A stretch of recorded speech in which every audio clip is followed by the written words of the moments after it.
前の連隊が苦戦に苦戦の上、ようやく基本量の弾薬を届けてくれました。よし、この弾薬があれば夜が明ければすぐに対峙層を突破し、そのまま徐州だ。毎日これだ。昼間にせっかく道路を占拠しても、夜になると支那軍の決死隊が反撃に出て、結局奪い合いの繰り返しだ。野戦と白兵戦は確かに西北軍の得意とするところだ。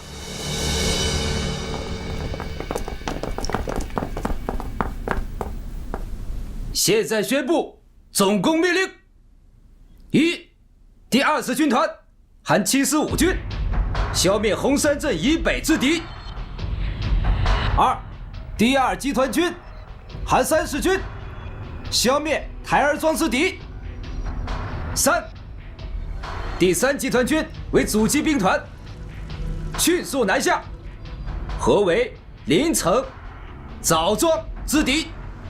总攻时间4月3号。板垣さん、なんでここに？あんたに今一番必要なのは素早く包囲を突破して撤退することだ。板垣中将も私に撤退せよと。夜明けにさえなれば。中国軍も夜明けを待っている。夜明けになれば総攻撃をかけてくる。磯貝中将、あんたの周囲にはすでに中国軍40師団が集まっている。夜明け前にわしの部隊は東北方面の包囲を破る。そちらも合わせて行動し、速やかに対峙層から撤退してほしい。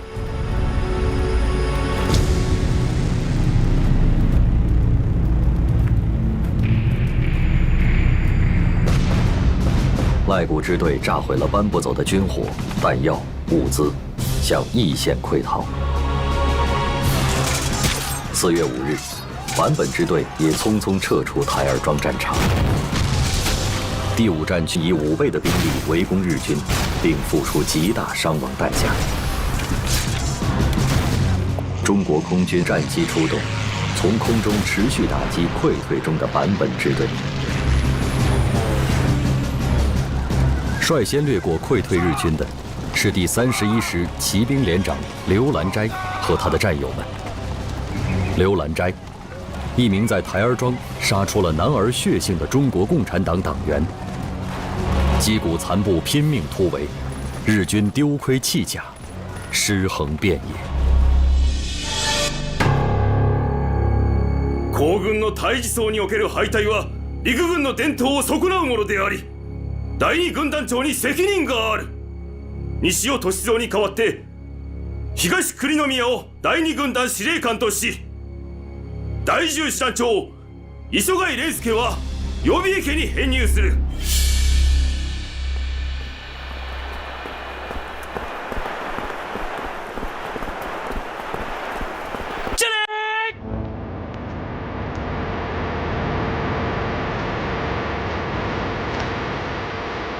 李斌，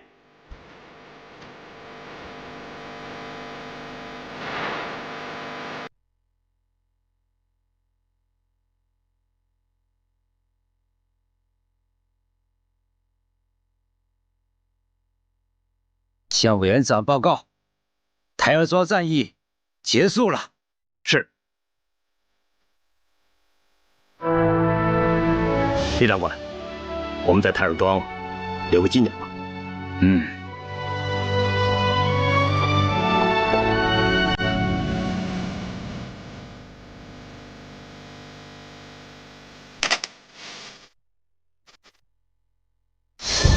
1938年4月15日，日军9路围攻之主力第117联队团长的指挥下，经过五乡进攻榆社。朱德和彭德怀根据我军集结情况，准备在五乡、榆社间夹击消灭敌人。遗憾的是，因国民党部队没有按令行动，致使夹击计划未能实现。八路军第129师继续寻找歼灭侵入之敌的时机。行け！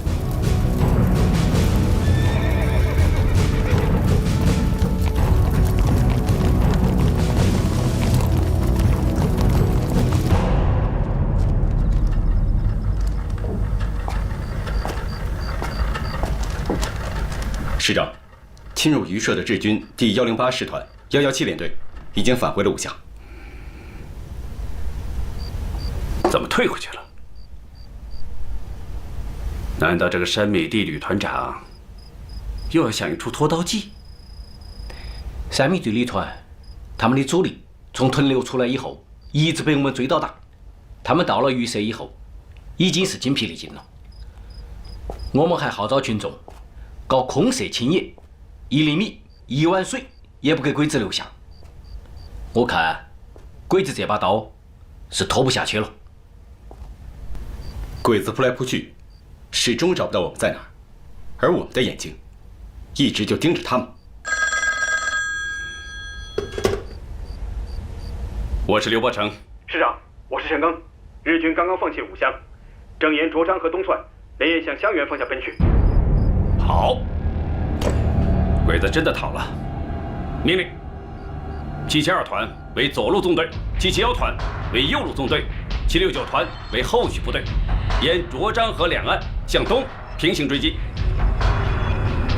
大平型关115师立了个头功，这次我们129师再打一仗，打他一个更大规模的平型关，一个运动的平型关。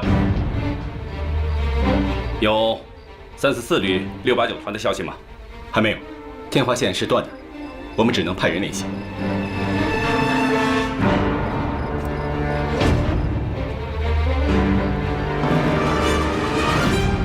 联系上他们之后，马上让他们进入战斗。由陈赓直接指挥，集中兵力消灭这股日军。是。战场就摆在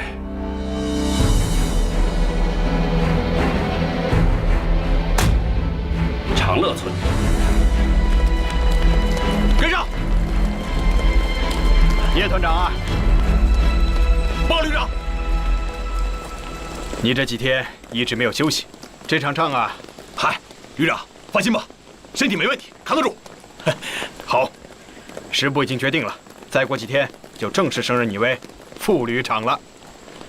我看你就在后面休息，静候任命吧。哎，旅长，我想打这场仗，我们772团更想打好这场仗。旅长，我请您让我打完这场仗再报到吧。报告！日军的先头部队已经过了长乐村，但辎重部队还在10里外的。旅长，当部队全部到齐再出击，那恐怕日本人已经全部越过长乐村了，那我们就失去了居高临下直接打击的机会。现在正好有400-500的日军跟我们平行，齐头并进，我们是不是可以提前咬上去？可以。命令772团1营经田庄向邢庄突击，2营经崔庄向李庄突击，2个营沿小路隐蔽前进，占领卓张河北岸的那片高地后，迅速分割日军，将其压缩到狭窄的河谷内。是。哎，注意安全。是，旅长。出发！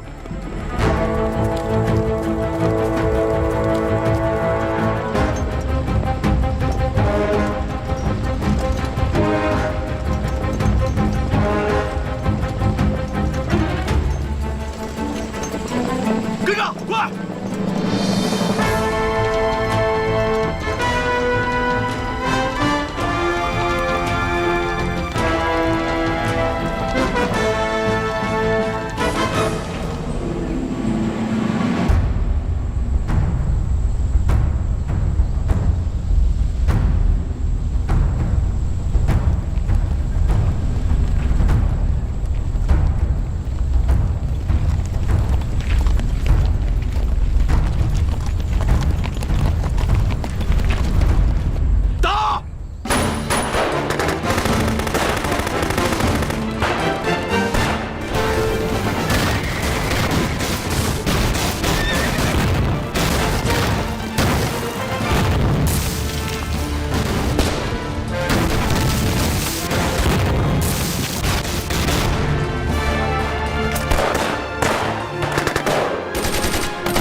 77妖团已经到达与我们平行的伏击阵地了。是吗？77妖团到位了。太好了，让三营是冲下去，让77妖团好左右夹击，好截断日军的队伍。是，给我打！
协同部队大约1000人左右，已经调转方向，向你们772团阵地左翼戴加瑙攻来。戴加瑙，那不是689团的阵地吗？他们来了没有？还没有到达战场。好，我现在派3营10连去帮助他们。总监，回调的日军1个连，日军可是他们的10倍啊！行了，回去告诉旅长，我不会让一个日本人通过长乐村。是。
陈刚，师长、副师长，情况怎么样？10连战士坚守了4个多小时，最终寡不敌众，全部牺牲，阵地被日军占领。10连好样的，772团好样的。报告！报告！689团到了，夺回阵地，给10连的战士报仇。是。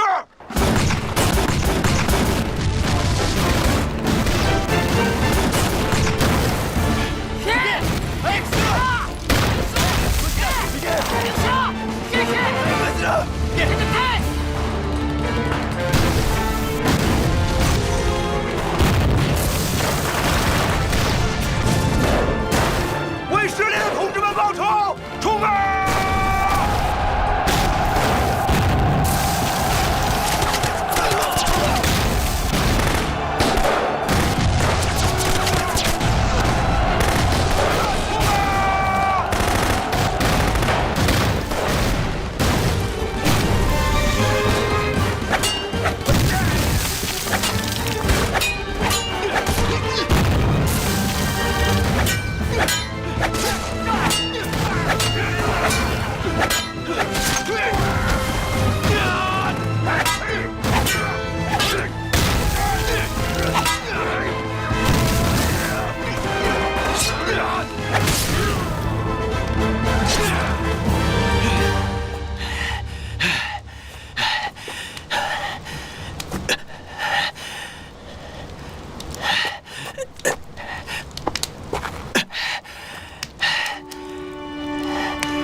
好，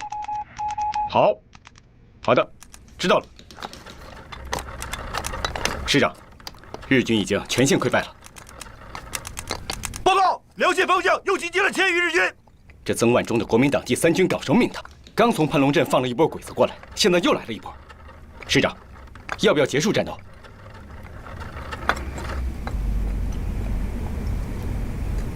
命令，769团和689团各抽一个连，分散开来，形成游击网，迷惑日军，掩护主力撤退。是。走，我们去接叶团长。是。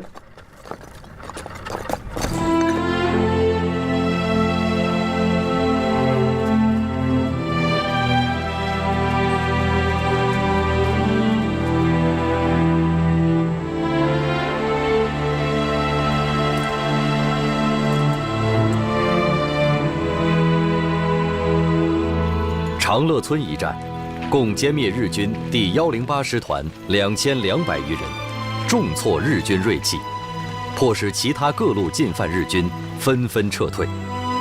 与正面战场常规作战的一次次战役不同，敌后游击战的重点是面，而不是点，是持续发生、时刻存在的，而不是间歇性的，是整体，而不是个别，是战略，而不是战役。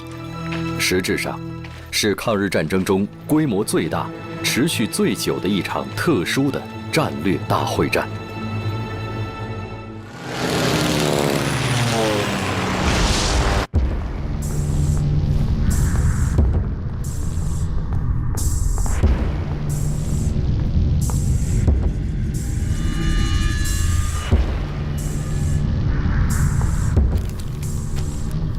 情報による今回のシナ空軍の戦闘機だが、この2種類の戦闘機はかつて洛陽空港で我が救護式戦闘機に大きく傷つけられている。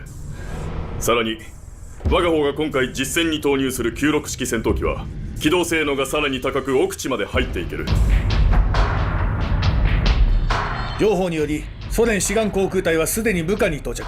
全ての品操縦士を加えても量質とも我が方が絶対優位を確保している。それから火の負荷を減らし柔軟な作戦が展開できるよう大胆な試みとして戦闘機の落下傘を全て取り外してみようと思う。落下傘を外すなんて自殺行為ではないですか。落下傘を取り外せば操縦士の死亡率が大幅に上がってしまいます。なぜそんな危険を冒すのか理解できません。お前は第一次大戦の時ドイツの空に赤い男爵と呼ばれたマンフレート・フォン・リヒトホーフェン男爵が現れたのを知っておろう。はい。赤い武士たちよ、諸君も赤い男爵と同様帝国軍のために誇りとなる成果を打ち立ててほしい。好。1938年4月29日，日本人称之为天长节，中国人称之为鬼王节。日本海军第2航空队种源243率领的27架96式舰载战斗机及18架96式陆攻轰炸机，共计45架飞机，直扑武汉。空袭警报！快！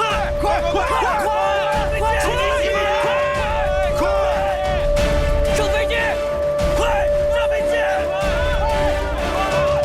快上飞机！赶快！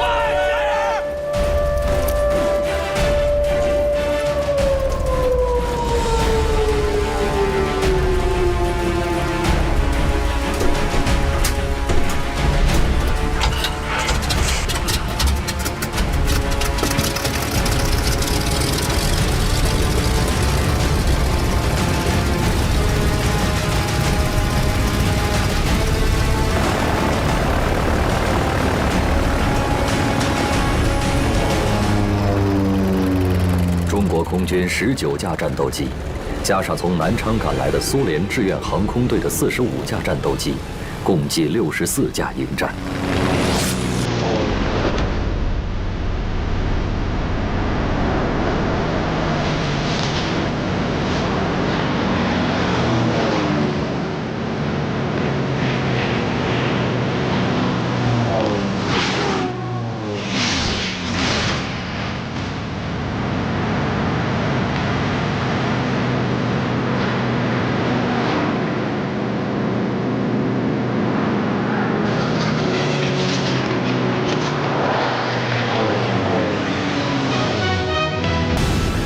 この町を長江の底に沈めるのだ。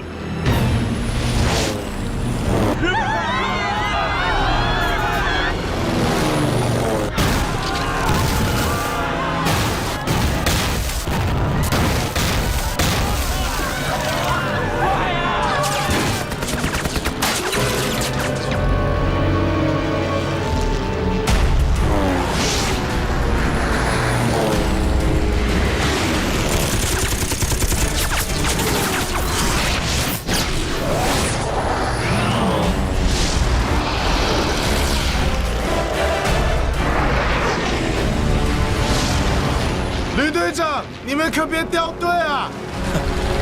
先管好你自己吧。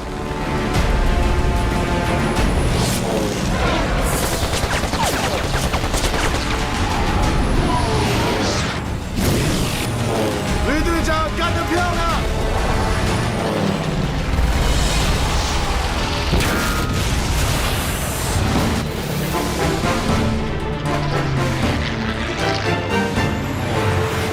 大家快过来看呀！日本飞机被击落了！咱们的飞机被小伙子杀掉了！出来了！出来了！出来了！漂亮！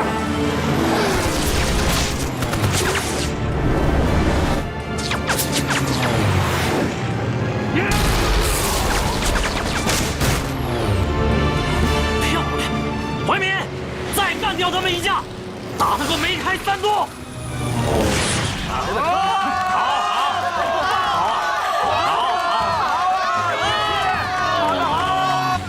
怀民，一定是弟弟。太好了！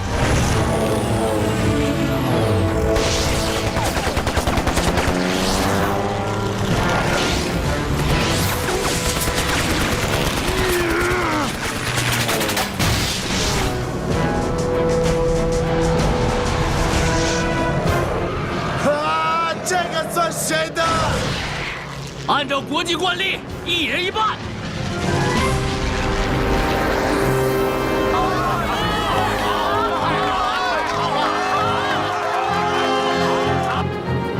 敵機に給油させてはならん。すぐに隊形を整えて燃料庫を破壊せよ。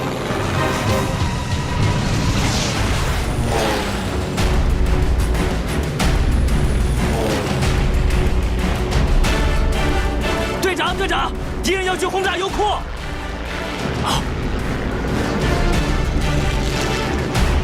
拦截3点钟方向敌机！拦截3点钟方向敌机！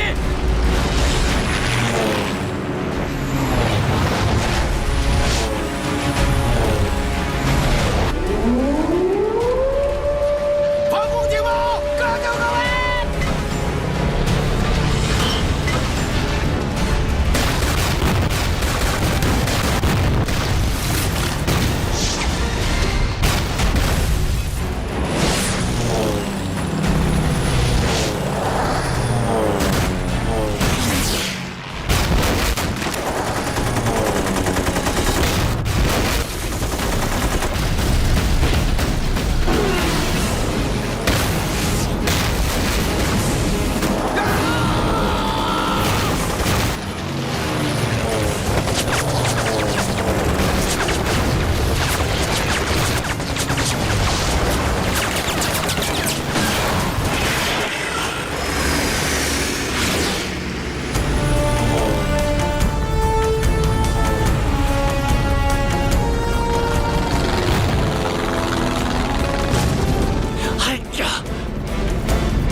擒贼先擒王，打掉他们2架领队长机！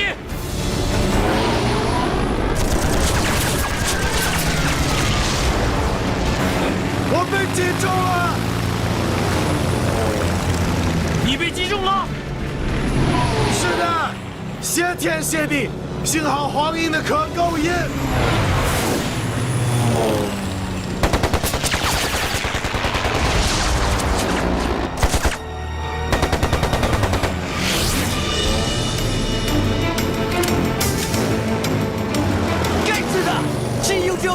连子弹也只有1半。你后方200米处有一架敌机准备攻击，我机翼动力不足，无法攻击。敌机已经飞过来，请尽快脱离战队。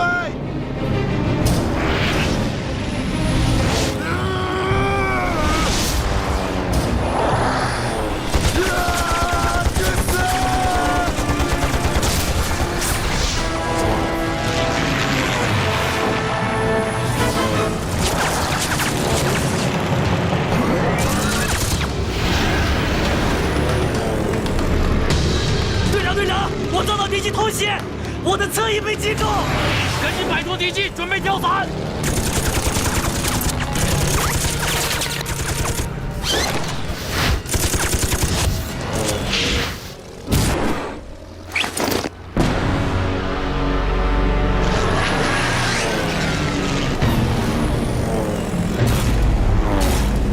捕まえたぞ。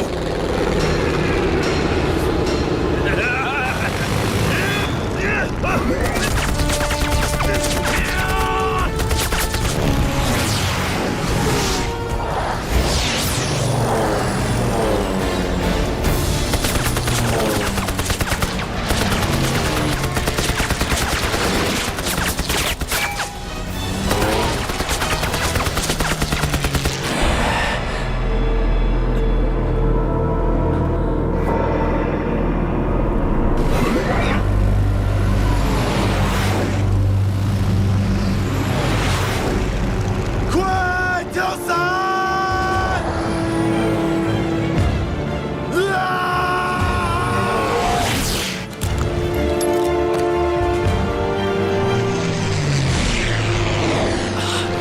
队长！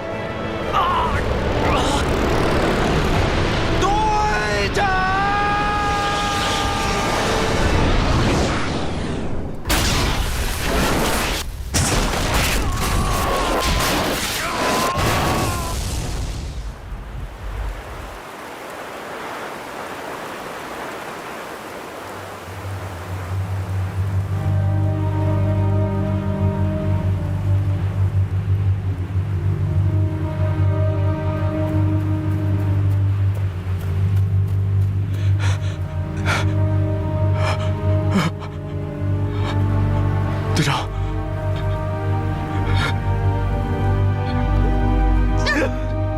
啊！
怀民，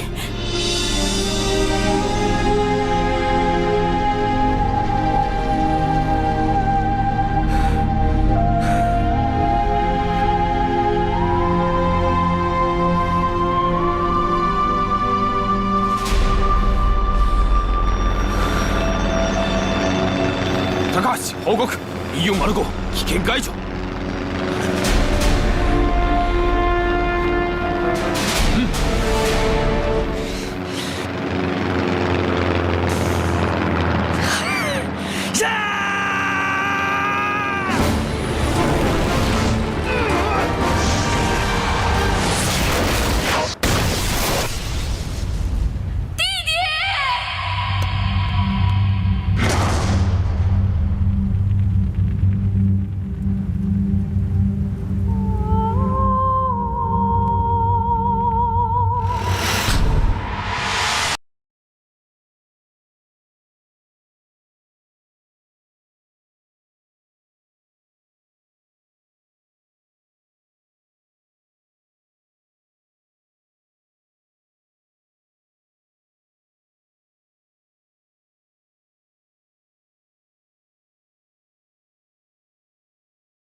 往后退，往后退，请往后退。让我过去。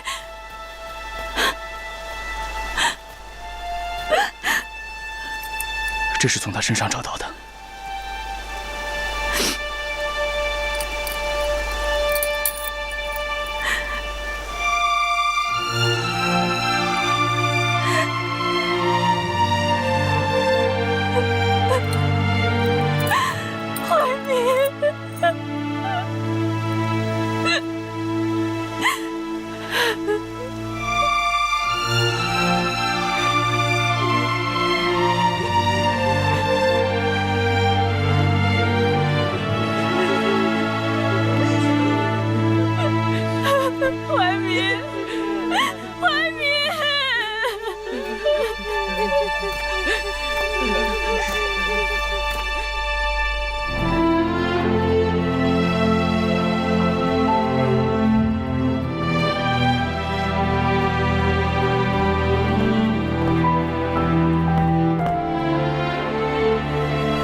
就是这儿。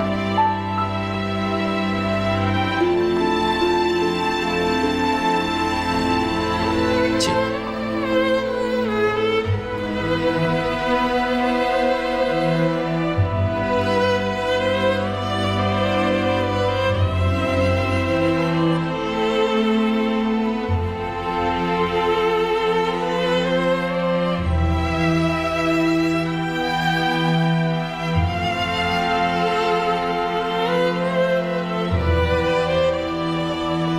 您的儿子啊，是英雄。怀民之死，颇得其所。429空战，所有的中国飞行员都是英雄。中国民众应该向英勇的空军将士致以崇高的敬礼，并要求优秀青年踊跃参加空军，以实际行动回应暴敌的狂轰乱炸。周副部长，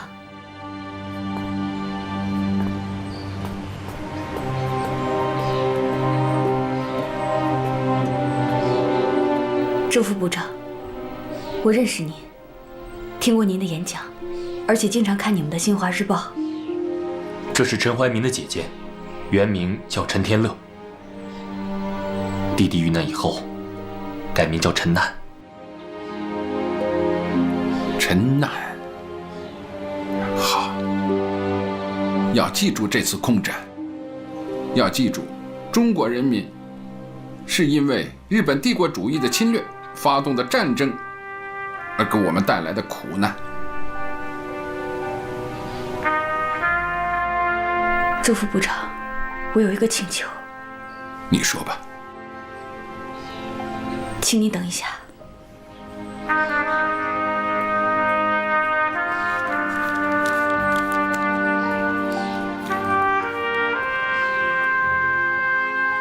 周副部长，大家在打捞我弟的时候，把被我弟打掉的那个日军飞行员也打捞了上来。他的名字叫高桥宪一。我从他的口袋里面发现了一封他妻子写给他的信。也许这封信他并没有读完，但是我觉得这封信写得很感人。这里还有一封，是我写给他妻子的。我希望能够发表在你们的《新华日报》上。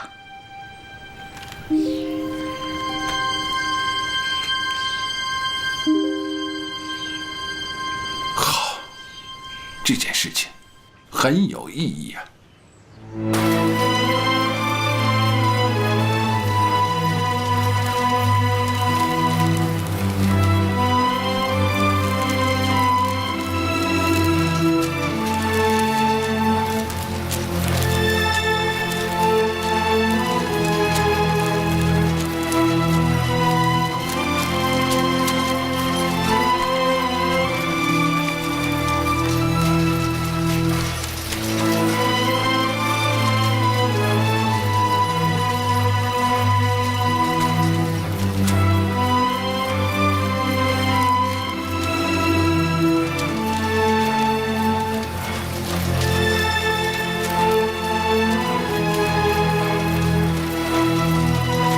做了飞行员的妻子，我总是过着孤寂的日子，所以我时而快乐，时而悲痛，内心深处尽是哀戚着。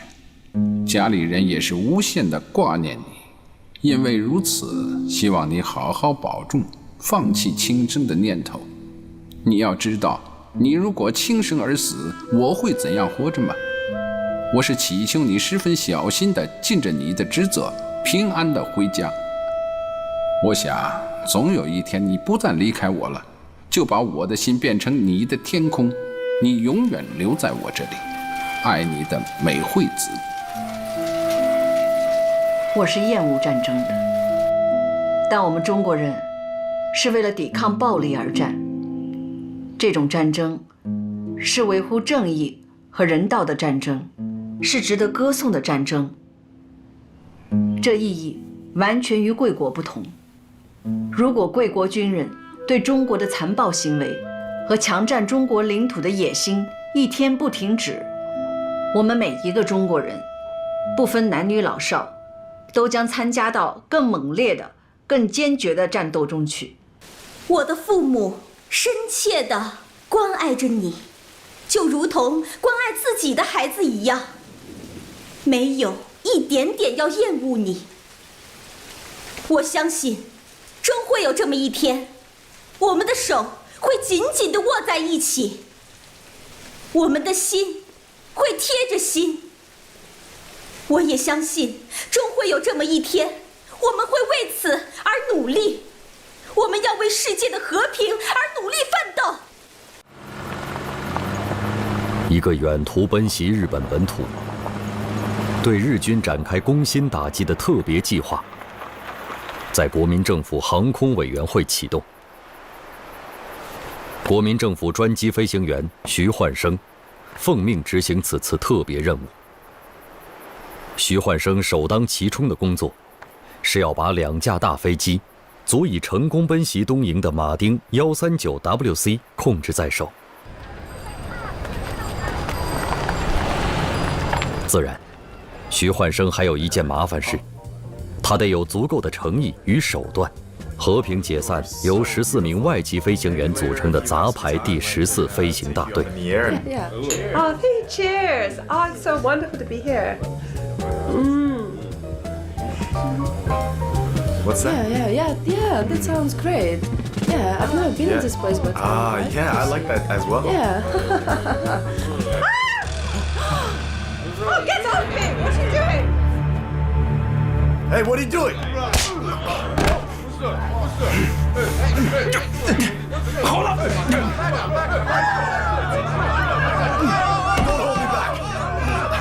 冷静，你冷静点，在这打你占我的便宜。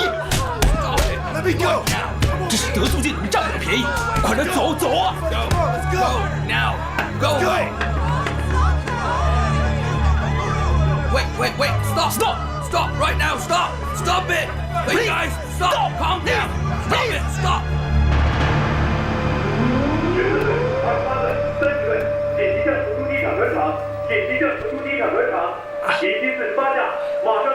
好。14队、23队、30队，紧急向福州机场转场，紧急向福州机场转场，已经48架，马上停空。Do you accompany us? I go with you guys to Chengdu. 呼叫塔台1403，准备完毕。请求起飞。1403、1404，可以起飞。 OK， 收到。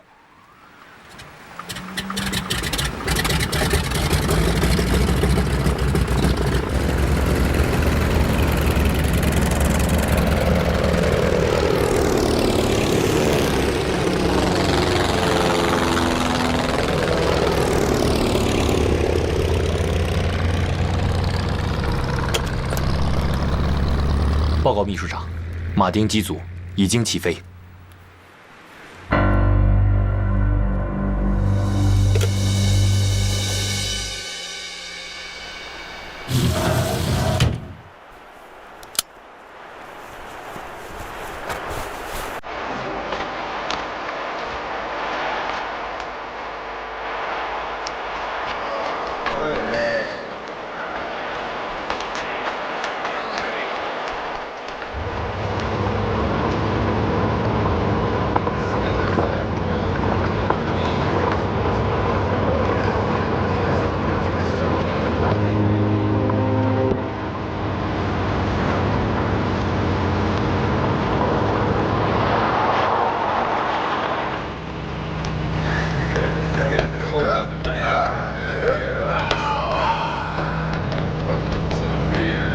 哎，我们走吧，快点！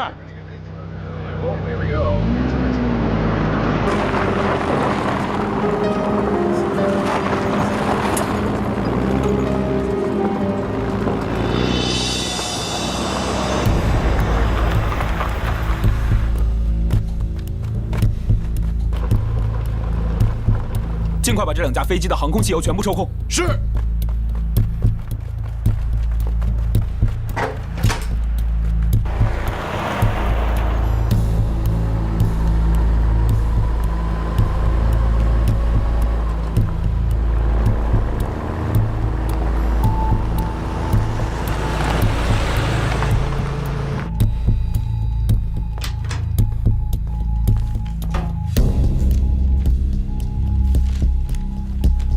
中校同志，有没有武汉方面的电话？没有。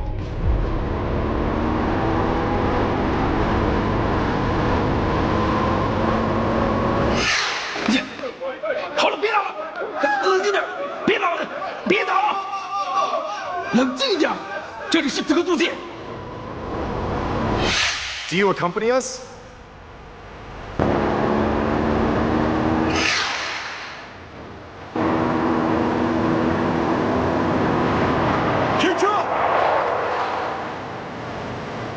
回去吧，师傅。我们的飞行图忘在了那个飞机上，这个是机密，这个是1等机密，很重要的东西，你知道。回去。好。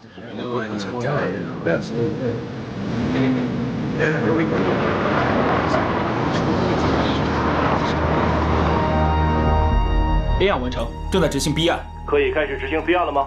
可以。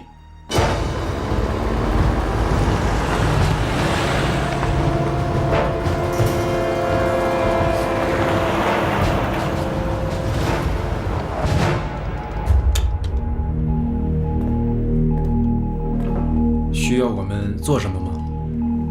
中校同志，新降落的2架马丁飞机可能有点危险，我可不希望在你值班的时候出现问题。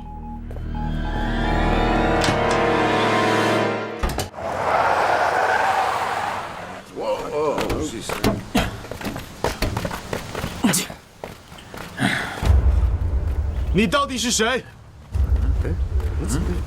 国民政府航空委员会空军14中队队长徐焕生上尉。你要做什么，上尉？这2架马丁飞机由我接管了。你们这是违约的，我们跟你们有合同。对不起，合约的事情会有人和你们谈。现在这2架飞机和你们无关了。那我们要是强行上飞机呢？飞机上已经没有燃料了。你让开！让开！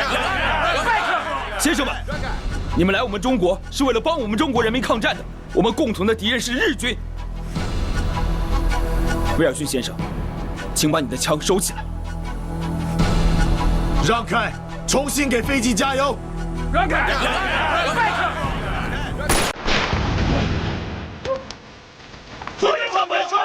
的枪！别动！都不要动！放下！不动！放下你们的枪！离开机场，坐回你们原来的车，走！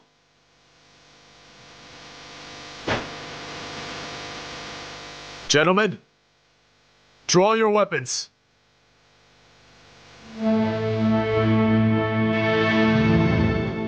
Let's all go.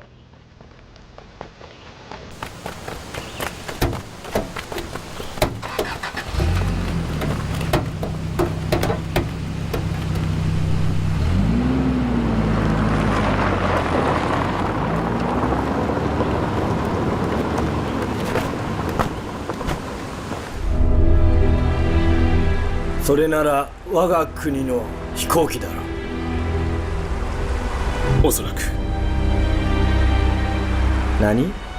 中国の飛行機は日本本土まで行けるのか？冗談じゃない。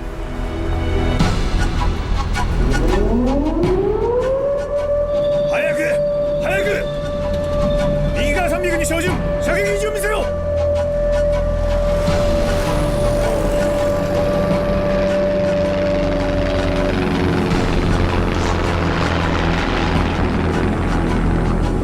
准备做复翼动作。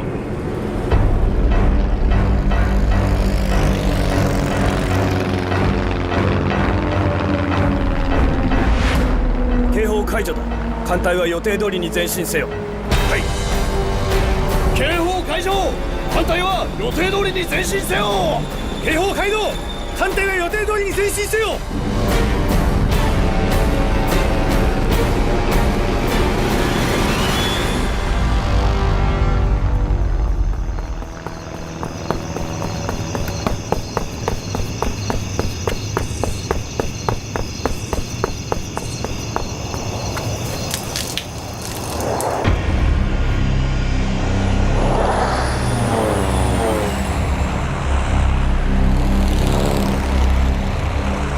まだ暗いのに起きてきて強がりか。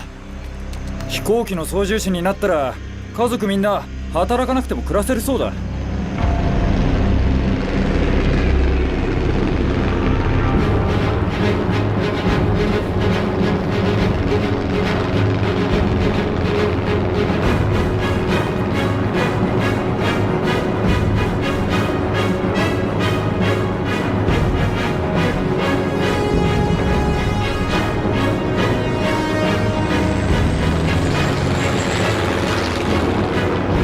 0304注意，即将到达目的地，全体注意力集中，准备投传单。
现在飞机交由副驾驶操控，副驾驶那里什么情况？什么情况？收到，机长，我正在翻传单，不在副驾驶位上。那我来操控。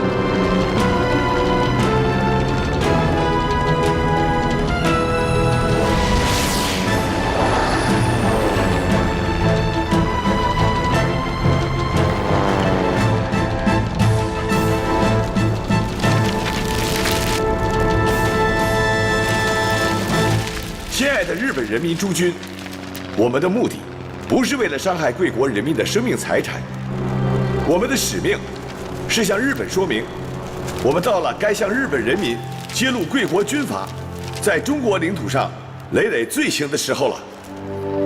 日本国民诸君从昭和6年贵国军阀就对人民这样宣传：满洲是日本人民的生命线，只要满洲到手，就国富民强。可是，占领满洲今已7年，在这7年中，除了军部的巨头做了大官，成了暴发户以外，日本人民得到了什么呢？只有沉重的捐税、昂贵的物价、贫困与饥饿、疾病和死亡罢了。中日两国有同文同种、唇齿相依的亲密关系，应该互相合作，以维持亚洲和全世界的自由和平。日本军阀发动的侵略战争，最后会使中日两国两败俱伤。希望日本国民唤醒军阀，放弃进一步的侵华迷梦，迅速撤回日本本土。亲爱的日本人民诸君，贵国法西斯军阀不断榨取贵国民众高血，驱使劳苦民众与中国兄弟互相残杀。现在已经是反抗暴举的时期，我们中日两国人民紧握手，打倒共同的敌人——暴力的日本法西斯。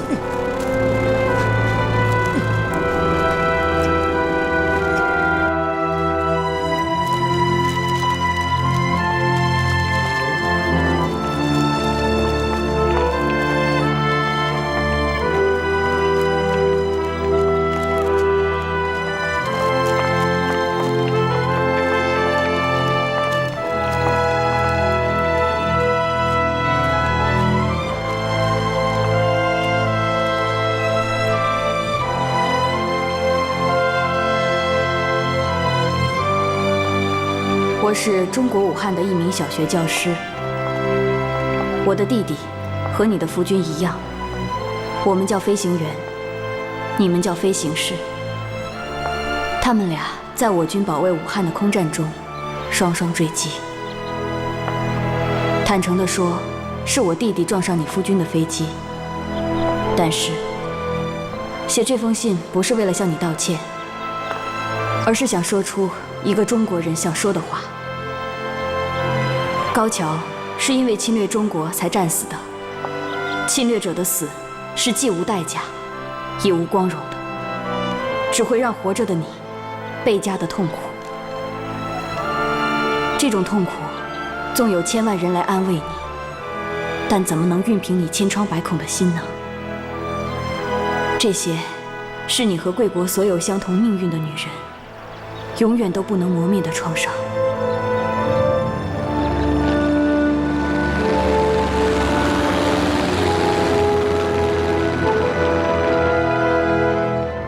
今日はシナの飛行機が我々の空に飛んできました。もし悪魔ならなぜ爆弾を投下していませんか？空に鮮やかな色紙を漂わせるんですか？私はどんなに天皇陛下の声を聞きたいか迷える私を救ってほしいのです。もしアマテラス大神が地球上で唯一の神だとしたら、どうしてシナ人は今なお迷いから覚めないの？主人は異国ですでに戦死しました。空に散らばって大地に散らばって、その魂はいつ故郷へ帰られるのでしょうか。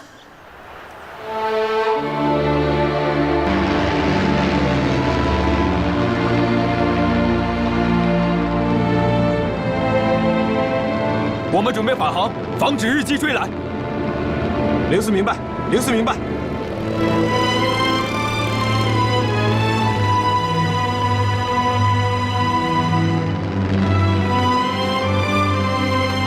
经过3小时的返航飞行，2架马丁飞机降落在武汉王家墩机场。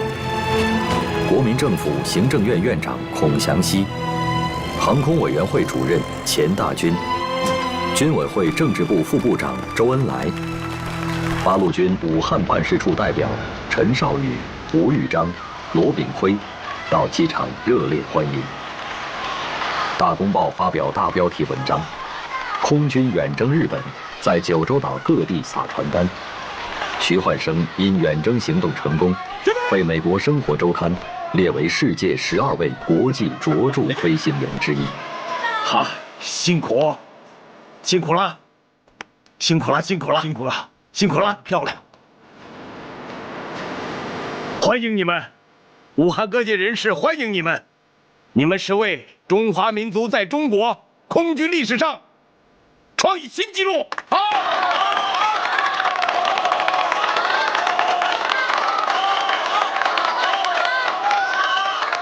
我很骄傲，为你们感到骄傲。我听到这个消息以后啊，十分兴奋，这是一个具有国际意义的胜利消息。好，让我们大家一起为我们的英雄欢呼吧！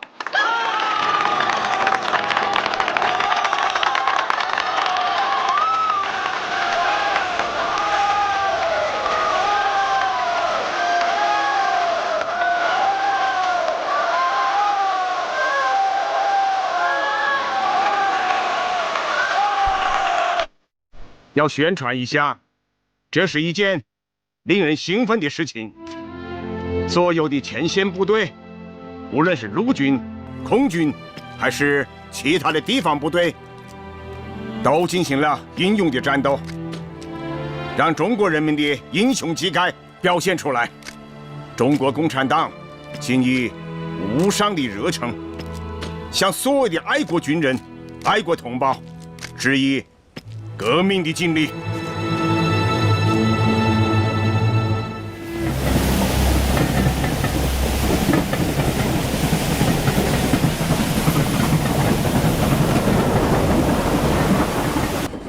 这次我重返战场，每打一仗，我兜里都装着遗书。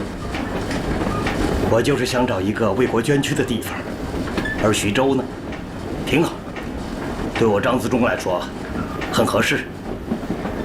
风物长宜放眼量，金神啊，你这又是何苦呢？你是不知道啊。77事变之后，我当了临时的北平市长。就为了一个莫名其妙的不扩大方针，我和鬼子周旋谈判，老百姓把我当成了头号大汉奸。在我的老家临清，我们家的大门被乡亲们是泼屎泼尿。我大哥一气之下上吊自杀了。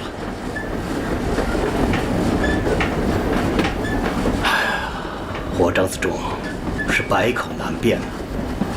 事到如今，我也只有以死明志，只能走先死而后生这条路了。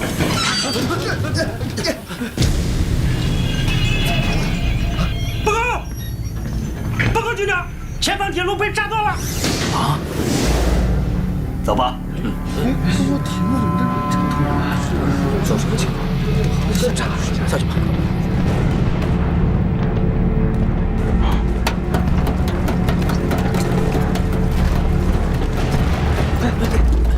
看那边，就是那扇。哦，看着。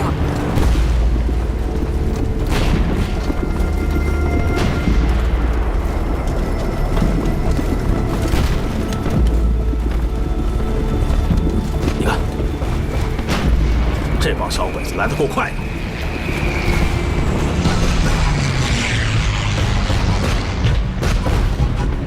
哎，你看，哎，小鬼子攻打徐州城了，你看，看，打就打呗，反正徐州已经是座空城了，小鬼子啥也捞不着。哎，长官说了，咱们这次驰援徐州啊，也就是开上去恶心小鬼子，点到为止，见好就收。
没事没事。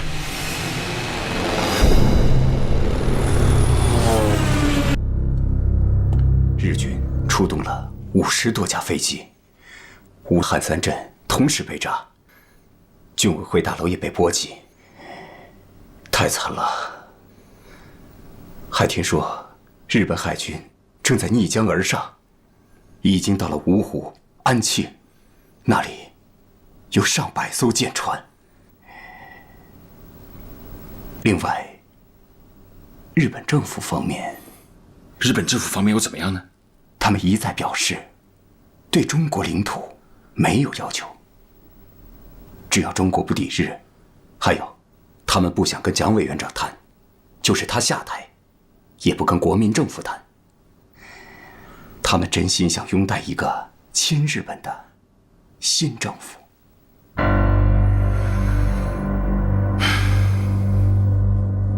你知道的，我跟蒋先生谈了很多次，也写了10几封信给他了，可他呢，一直不同意谈。你不要以为他不同意谈是因为抗日，他怕谈开了，怕我会取代他。那我们就先抛弃他。高宗武、梅思平已经到了香港，他们很快就可以和日本人联络上。我们得想办法离开武汉。会不会太明显了？不，陈布雷跟我说，蒋介石已经下决心了，军委会也撤到重庆。又撤？担架！快，卫生员！快点，快点，监视组！来，抬一下。哎，来，快点，快点！这边，监视组，快点！哎，搭把手，你好吗？没事，快抬过来！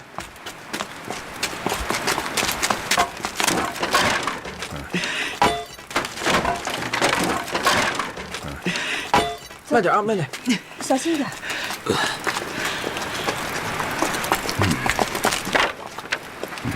朱老总啊，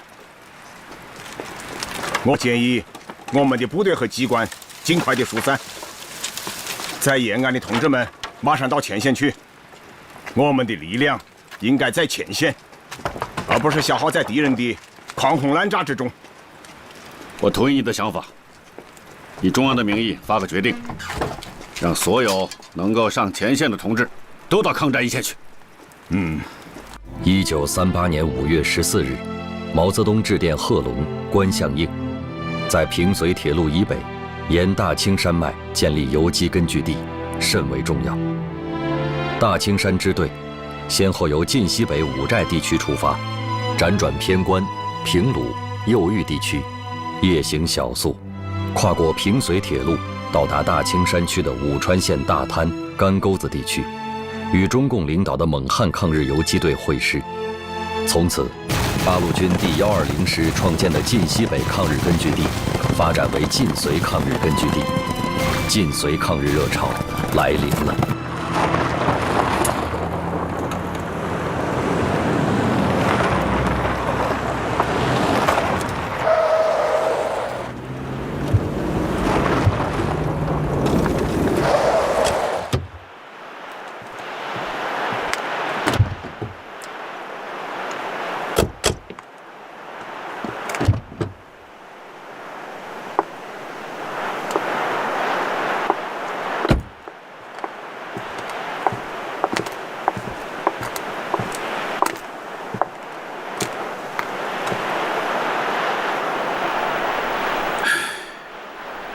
说服蒋介石走和平救国的道路是不可能了，我们要另辟途径啊！周先生说的没错，你要打定主意，另谋生路，独立经营。可是，也得看日本人对我们中国究竟有什么样的条件。你总是这样犹犹豫豫，如何成大事？只好想个法子达成和平了。王主席，该上飞机了。这里不是我们说话的地方，等到了重庆再说吧。该走了。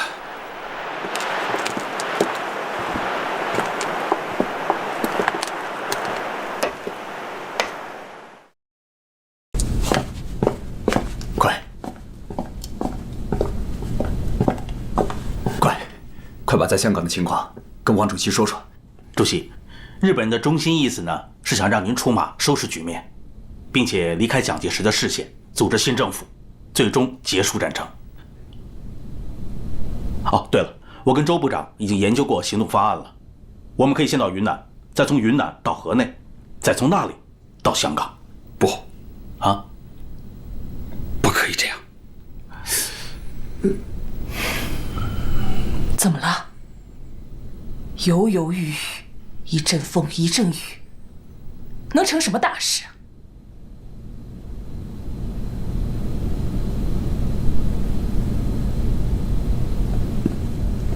是啊，王主席，英雄造时势，时势造英雄啊！现在只有你能扭转乾坤。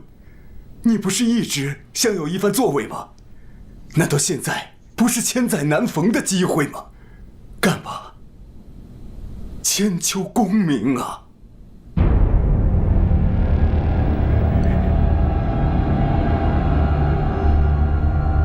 赵明，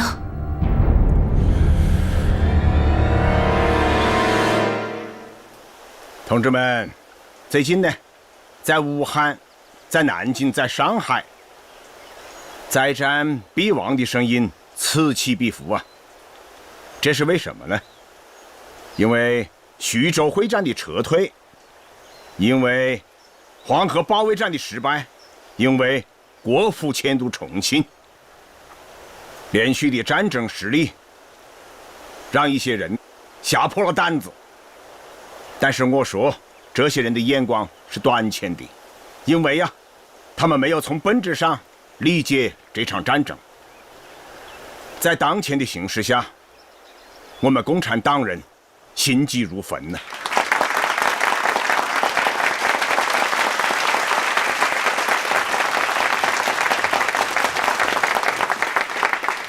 我要告诉大家，毛主席也完成了一本书，这本书是有可能将影响世界进程的一本书啊！不能这么说呀。我希望这本书如果对我们的八路军、新四军能够起到一点影响，如果能够对我们中国人民的抗日战争起到一定作用，那么我就心满意足了。哎，你叫什么名字呀？叫什么名字啊？这本书叫做《论持久战》。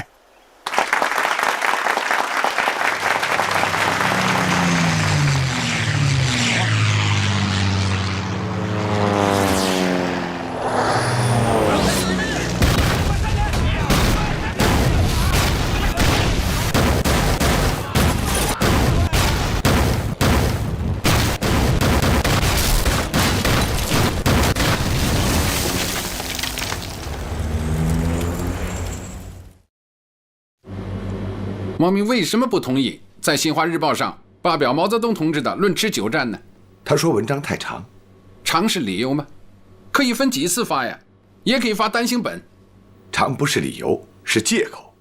王明的意思，现在是统一战线时期，发表这种战略性质的文章，会不会干扰蒋委员长的战略思想？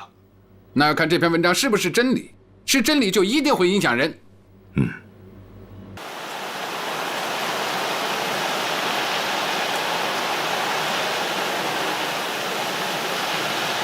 武汉会战前夕，我必须提醒大家，抗战9个月来，日寇杀我同胞，占我首都，而今天他们又在策划进攻武汉。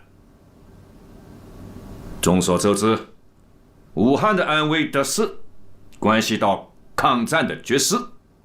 日寇此次行动，依然还是想妄图威逼使我屈服投降，所以武汉一战是不战亦不能苟存。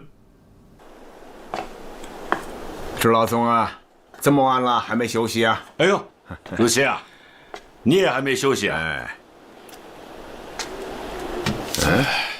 我刚刚看了一些战报，现在豫东战场啊，进展不太顺利。估计过几天，土肥原师团就会越过黄河。如果真是那样的话，就会出大问题。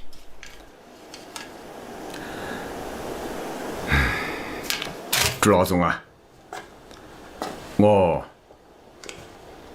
在《新华日报》看到了一则消息啊，说是日本内阁发生了变动，内阁成员陆军3人，海军2人，内阁里军人的成分增加了。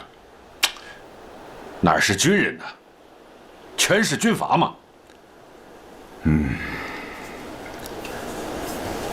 这么多军阀参加的内阁，只能说明战争的声音会越来越强啊！攻打武汉的脚步也只会放快了。我が重砲連隊と市長連隊はどこに行ってしまったんだよ！はい。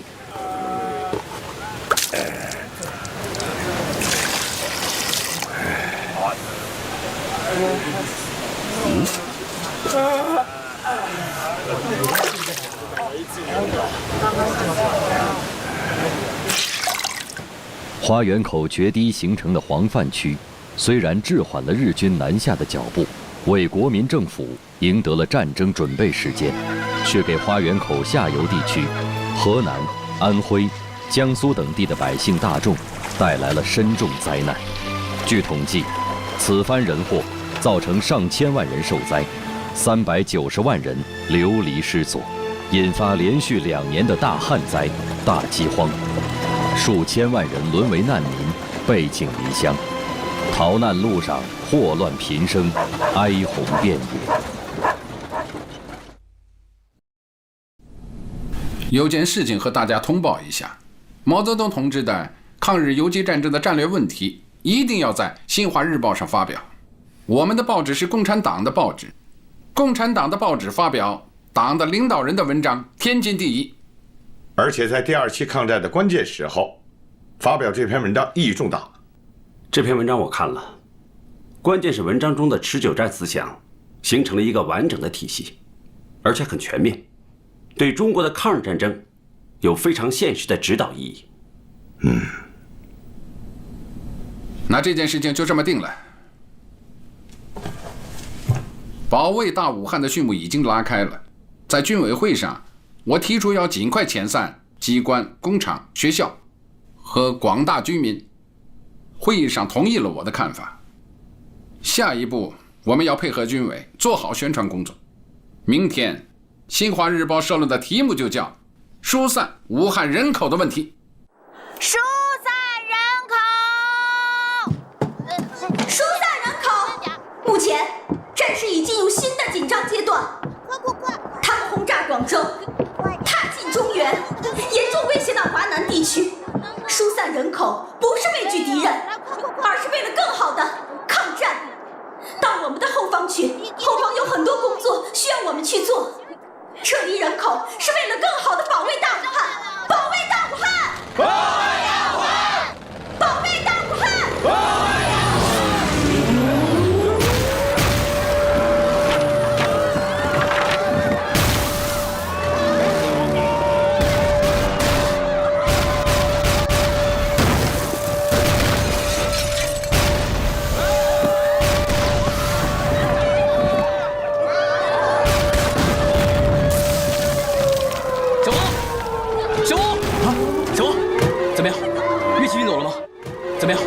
贤主任，有些乐器已经撞碎运走了，有些负面砸掉了。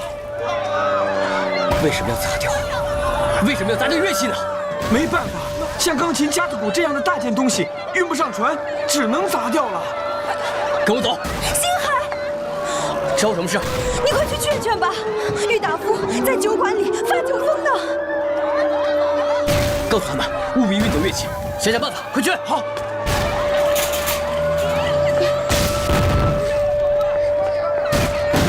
快点！结束东南天作孽，鸡鸣风雨海洋沉，悲歌痛哭终河补，一世纷纷。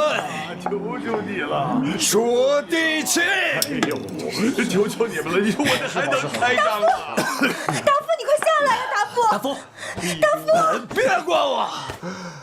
再给我拿一支笔来，我要用日文再写一遍，让东洋人知道我们中华男儿的神采。哎呦，先生，使不得呀！先生，使不得，别把我这墙上弄的都是墨汁啊！悲歌痛哭，何等不啊！上海败了，南京败了，武汉会战也要败了。日寇的铁蹄已经踏进了长江两岸，国家都要亡了。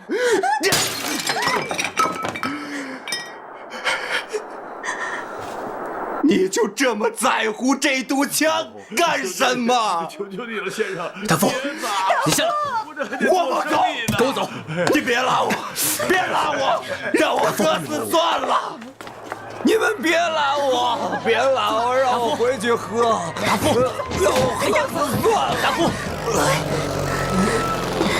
星海，我和他准备出国，去新加坡。你打算去哪儿？我还没有想好。日本人眼看就要进武汉了，你可要早做打算呀。先把达夫送回去吧。过来吧。走。别拉我。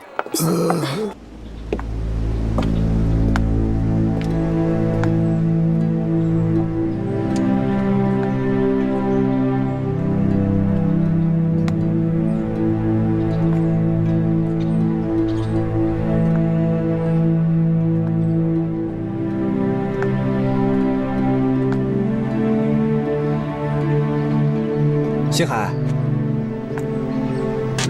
星海，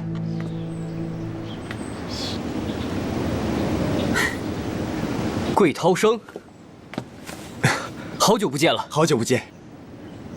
来，屋里请。走。你怎么到这儿来了？涛生，哎，屋里来。哎，我这儿比较乱，随便坐。哎，坐。哎。现在我看形势危急，你怎么这个时候回来呀？啊，我到山西去了几个月，这次回来啊是特意拜访你的。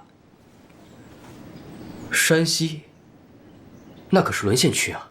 是啊，太原被日寇给占领了，不过在太行山上仍然活跃着一支抗日武装，生机勃勃，斗志昂扬。我和他们在敌后生活了一段日子，深有感触，写了一首歌词，想请你谱曲。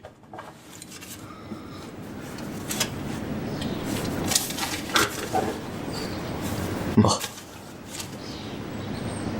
在太行山上，红日照遍了东方，自由之神在纵情歌唱。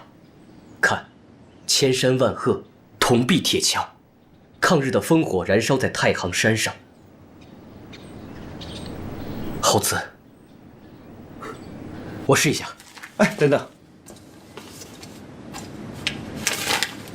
我这有本书。也是从太行山带来的，你看看，对你的创作一定有帮助。论持久战，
周先生，郭先生，哎呦，小心！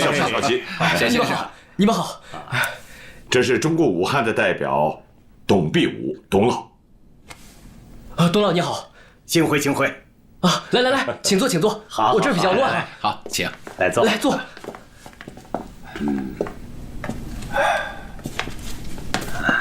来喝点茶。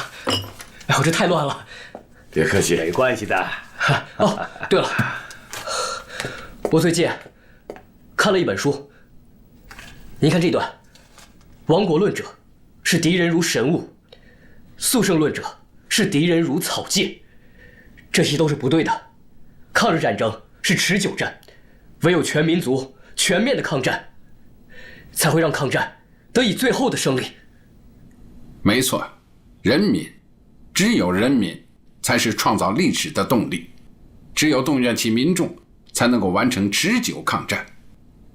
真正的铜墙铁壁是中华民族亿万的民众，这种铜墙铁壁是任何一种力量都无法打破的。星海啊，这篇论持久战为我们当前的斗争指明了方向，使我们的心里面豁然开朗啊。贤先生，鲁迅艺术学院全体师生联名邀请你去延安任教，我带来了沙可夫院长给你的聘书，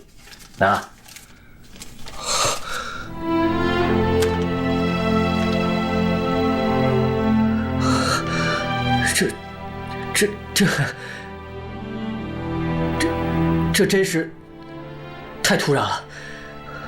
谢谢，谢谢你们对我的信任。谢谢。只要能为抗战尽一点微薄之力，就是我冼星海莫大的荣幸。毛主席还希望你能够到敌后根据地来，为动员抗日民众出谋划策呀。谢谢。我要将抗日歌曲带到延安去，带到全国去，激起民众的抗日激情和抗战决心。对了，您看，这是我刚才谱的抗日歌曲，在太行山上。红日照遍了东方，自由之神在纵情歌唱。这样吧，冼先生，你来起个头，我们大家一起唱。好。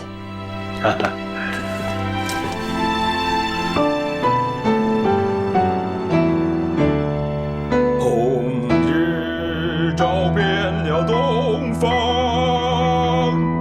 红日照遍了东方，自由之神在纵情歌唱，看吧，千山万河，东壁铁墙，抗日的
8路军健儿在太行山唱响抗日最强音的同一时空下，1938年6月17日，新四军各部在皖南、皖西的集结整训已经完成。由粟裕率领的先遣支队正深入苏南敌后，在维港给日军运输队设下了埋伏圈。此前的5月4日，毛泽东曾致电新四军军部：叶挺、湘云，虽然你们在敌后进行游击战争比较困难，但比在敌前同友军一道受其指挥反而好些，方便些，放手些。在广德、在苏州、镇江、南京、芜湖五区之间创建根据地，发动民众的抗日斗争，组织民众武装，发展新的游击队，是完全有希望的。新四军各部在苏南连连报捷，与华北各山区根据地相呼应，一片苏南水网平原根据地正显现大模样。6月10日，田居六从台湾调来了习惯热带丛林作战的波田支队，由芜湖乘船溯江西进，在日海军第3舰队的掩护下，击溃杨森兵团，于6月12日攻占安庆。为策应波田支队作战，6月2日，田居六派稻叶师团由合肥出动，连续击溃杨森、徐源泉等军。8日，攻下舒城；13日，攻占桐城，矛头直指我大别山要隘前山。日本人的意图很明显，他们是在为秋季拿下武汉做准备。花园口一仗，打破了日军从北边进攻武汉的计划。他们现在唯一的办法，就是沿长江西进，长江以北，由他们的第2军从大别山南北路向汉口进攻，长江以南突破我军沿岸各要塞，直逼武昌。最怕的是他们通过南昌切断粤汉铁路，合围武汉。这点我们考虑过了，为此我们也组织2个集团，长江以北由李宗仁将军的第5战区各部负责阻击东救尔攻第2军的进攻，在长江以南由第9战区陈长官组织武汉和武昌的保卫战。命令杨森组列死守上下10派与前山待援，虽然牺牲最后1人，不得后退，以掩护马当要塞。国民政府军事委员会为阻敌西进，决定壮士断腕，于彭泽马当江面自沉舰船，以构筑长江封锁线，阻挡日海军来犯。江面上聚集了自强、行师、新丰等舰船，共计39艘。他们等待沉入江底，完成自己最后使命的那一刻。马当基山两岸，海军将士肃穆悲怆，他们朝着自己朝夕相处的舰船，做最后的道别与致敬。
马当要塞是长江中游的咽喉之地，是武汉外围最重要的关卡，其军事价值相当于江阴要塞。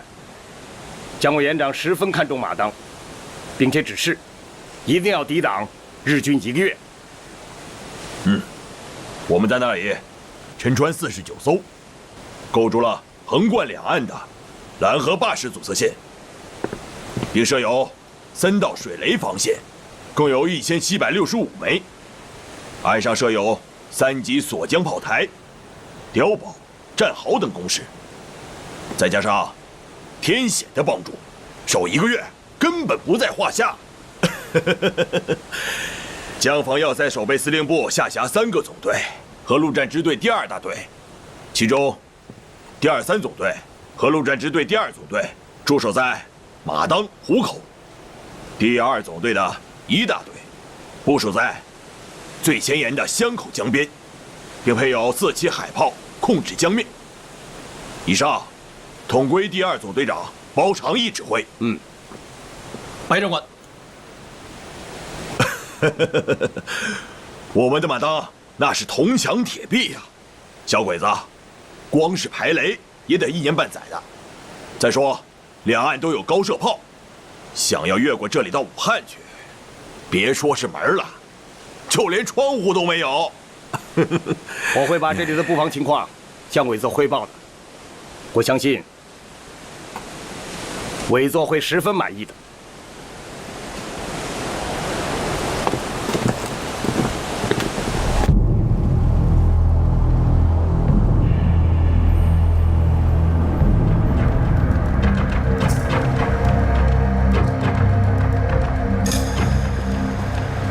司令官殿、馬頭要塞に近づいてまいりました。前方に見えるのは遼寧州の高校であります。上陸を命ずる、確保を占領せよ。はい。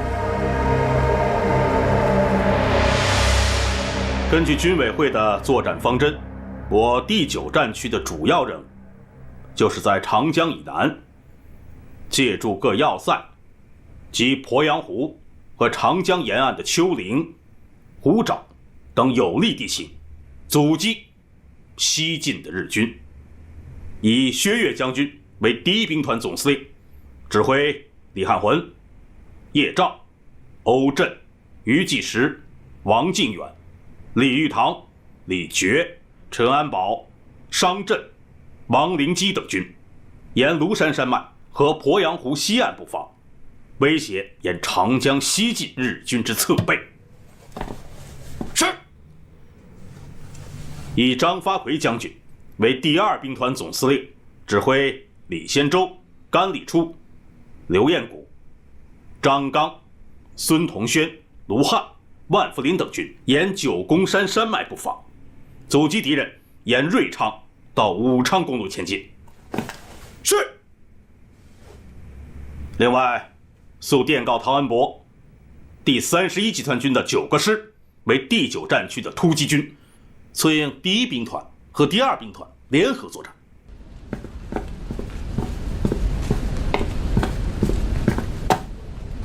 総司令官殿、旗連隊は高校に上陸いたしました。旗連隊長に命じよ。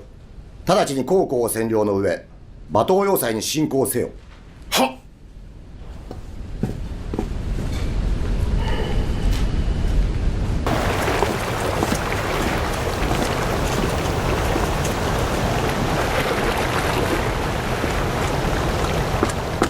报告，总队长，军部打来电话，军长指示，于今日下午举行抗日军政学校结业典礼，晚上在军部聚餐，要求排以上军官务必参加。不去！什么狗屁学校，什么狗屁结业典礼啊！他一个军长办什么学校啊？他以为自己是蒋委员长吗？沽名钓誉、好大喜功的东西，日本人马上就打到眼皮底下了。现在还搞这些花里胡哨的东西，迟早会出大事的。可是什么？没什么可是不可是的。传我命令，江防第2总队的人全部不得擅离职守，违者以临战脱逃论处。是。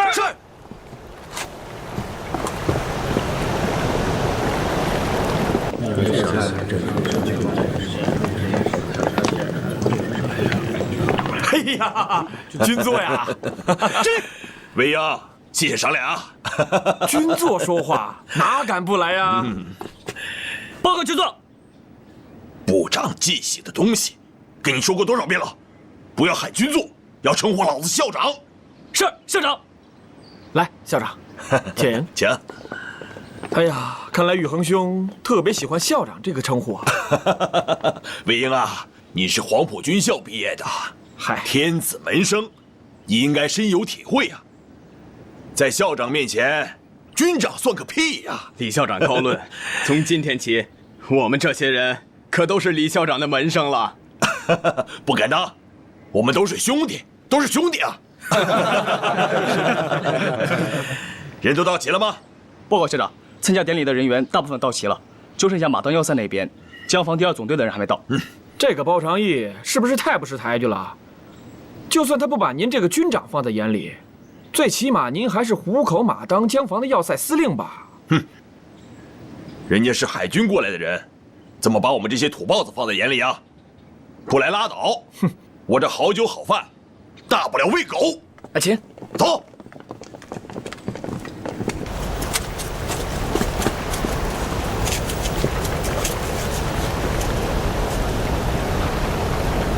总队长，还没休息呢。心里都不踏实，总觉得哪里有些不太对劲。是啊，昨天上面的通报还说，鬼子用炮舰轰击我湘口和毛林洲的布雷区，还有沿岸的防御工事。怎么今天就没有动静了呢？传我命令，赶紧给驻守湘口的313团打电话，问一下那边的情况。是。鬼子打来了，快，全军戒备！戒备！敬礼！快，进入炮位！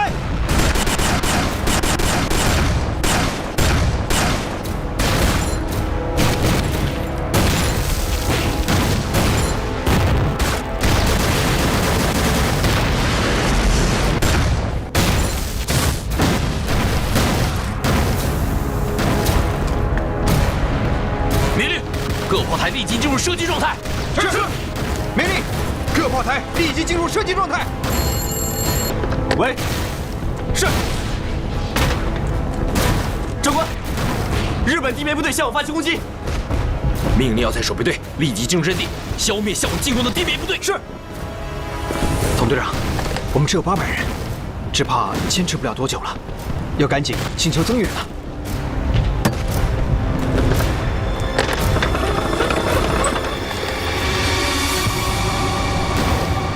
给我接马当要塞李司令。对不起，李司令没在。接李司令驾。这不好吧？有什么不好的？我有紧急进行上报，日军已经对我马当要塞进行了攻击，贻误了战机，你负得起责任吗？好吧。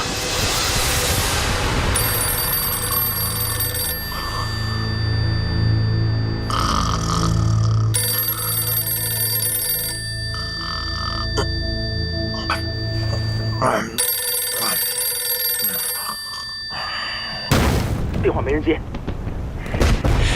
接第2兵团张总司令，快！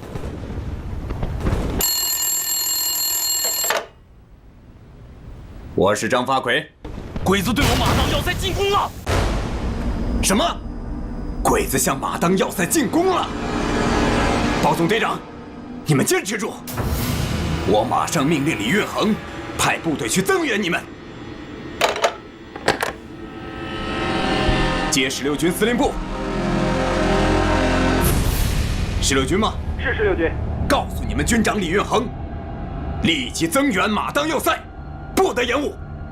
你是谁呀？我是谁？我是张发奎，第2兵团总司令。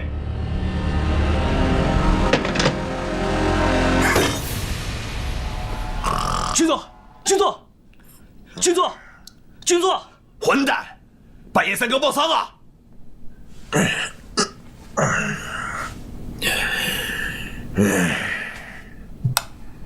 进来！军座，不好了！混蛋！不是跟你说了吗？要叫校长！是校长，大事不好了！小鬼子进攻马当要塞了！慌什么？马当要塞，固若金汤，还怕小鬼子进攻啊？总司令张发奎要军座要校长立即派兵增援。张发奎，走。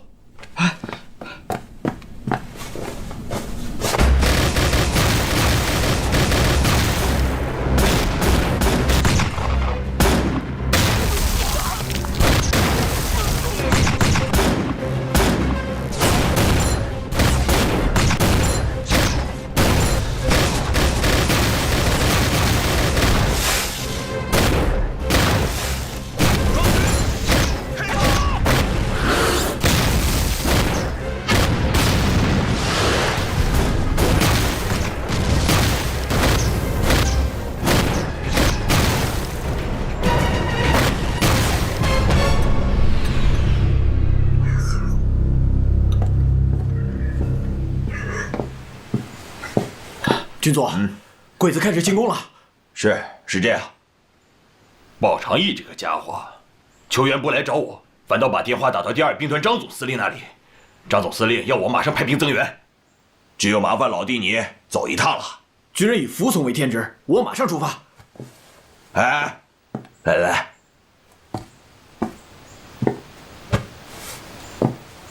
老弟啊，说句掏心窝子的话，这马当失守是早一天晚一天的事儿，老弟此行一定要以安全为上。等你回来，我给你接风。谢军座关心。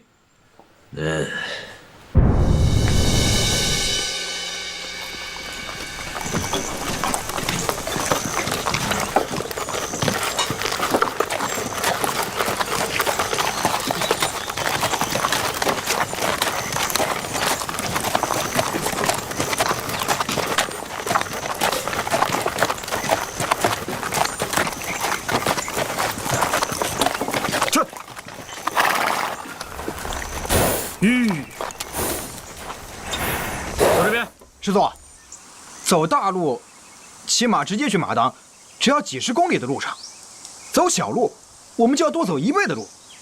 我们为什么要舍近求远呢？你这个参谋当的呀，打仗要靠脑子，走大路是近，小鬼子会让咱们走吗？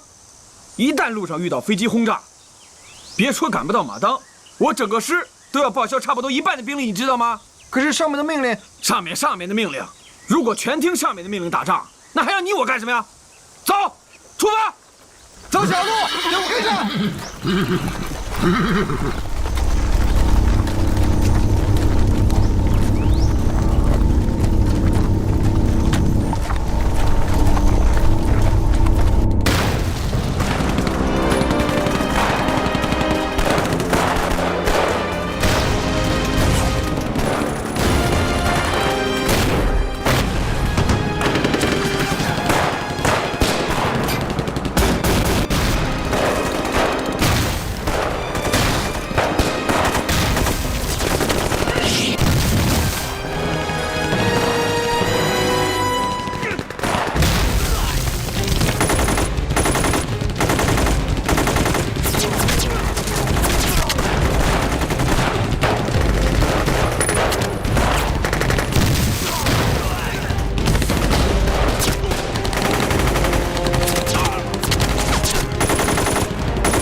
马当战事10万获击，而此时此刻，第167师师长薛卫英率领的援兵，还在太白湖以东的崎岖小路上，寻找着阵地的方向。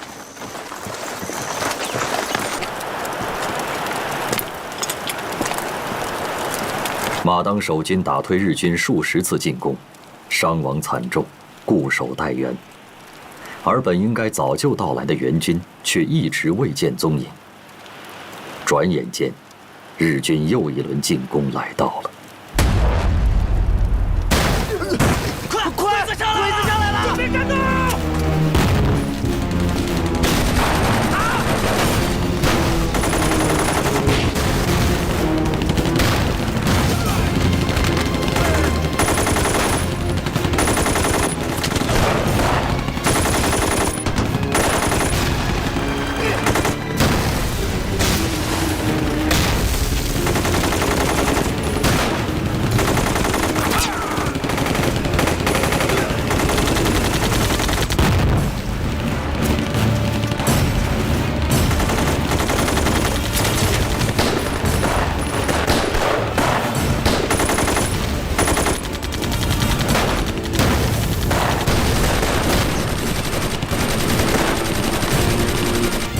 鬼子不断进攻，我军伤亡惨重啊！援兵到底什么时候到？援兵马上就到。包总队长，务必要坚持住。是。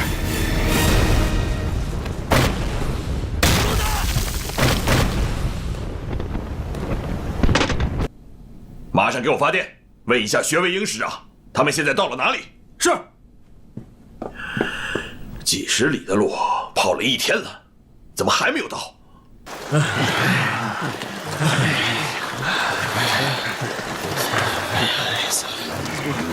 废物，一群废物，怎么会迷路呢？全是密林，连天都看不见，怎么会不迷路？地图。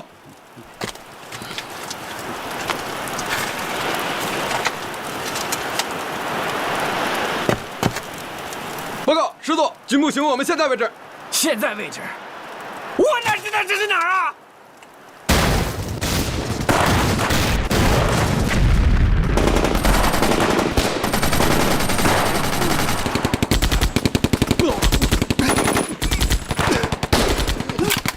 有毒气！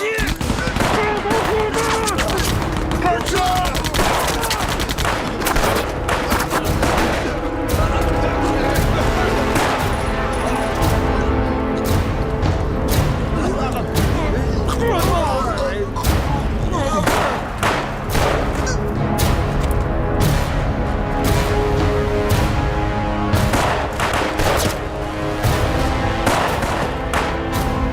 日军冲击马当，再次使出了战场上最为卑劣的国际公约禁止的手段——毒气弹攻击。马当守军一个中队上百人，几乎全部中毒阵亡。马当仅守了2天，6月26日，马当要塞全部陷于敌手。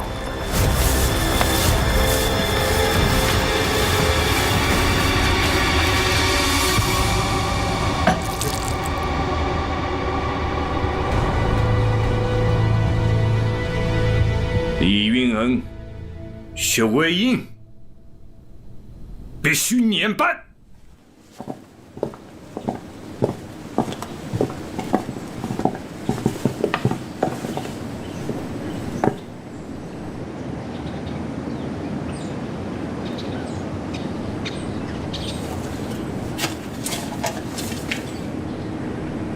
现在宣判，武汉军法执行总监部军法会审决定，将第16军军长李运衡撤职，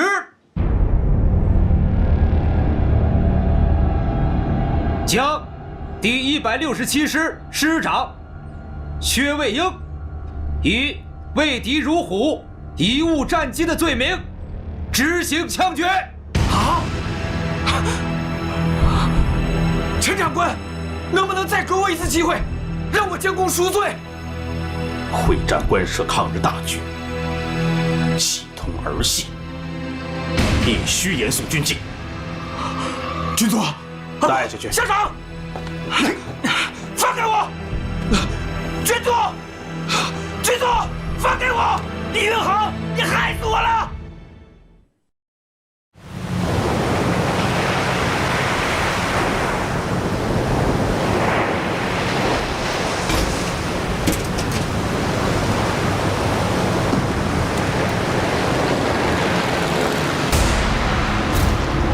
好多架飞机，是怎么办？怎么办？这不对，怎么办？哎呀，这是要不大家回到岗位，准备应敌。是，快！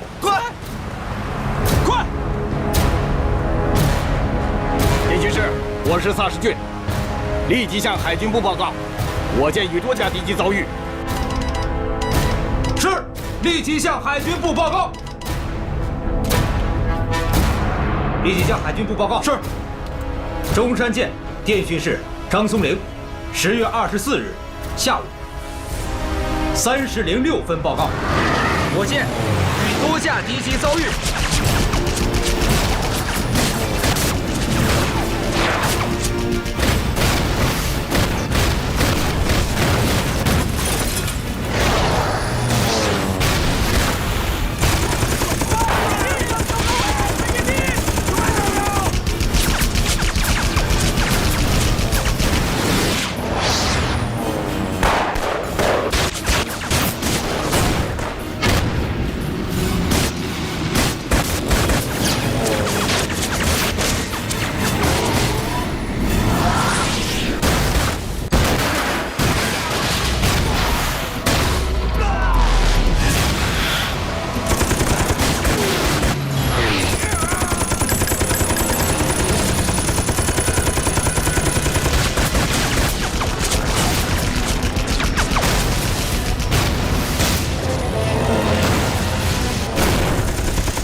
江宁号没几下就完蛋了，我们要分散敌人的火力。是啊。通知其他舰船，分散撤退。是。省令旗，通知其他舰船分散撤退。是。请领兵。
机关炮为什么不开炮？机关炮出现故障，正在排除。